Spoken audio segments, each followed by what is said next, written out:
Présidente, messieurs les présidents, monsieur le ministre qu'on retrouve avec plaisir, j'ai écouté les interventions et j'ai entendu mes excellents collègues évoquer les droits de l'homme. J'imagine que le titre était générique et c'était les droits de l'homme et de la femme. Et je me permets d'insister là-dessus. Je voudrais qu'on pense bien que toute société repose beaucoup sur la mobilisation des femmes. Et on est à un moment de notre société, de notre civilisation peut-être, où nous devons beaucoup nous interroger sur la condition de la femme. C'est important pour les femmes elles-mêmes, c'est important pour notre société, c'est probablement important pour l'avenir de notre société et de notre civilisation. Et je crois qu'il faut y être particulièrement attentif. Deuxième réflexion, j'ai vu que vous vous offriez pour ce temps de joie 7 objets S.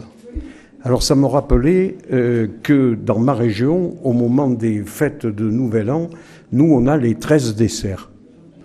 Et les 13 desserts, ils correspondent exactement à l'intention de vos 7 S, c'est-à-dire se transmettre l'amour, se transmettre l'amitié, se transmettre cette fraternité qui est tout à fait indispensable. Et c'est cette solidarité, cette fraternité qui nous permet de nous comprendre.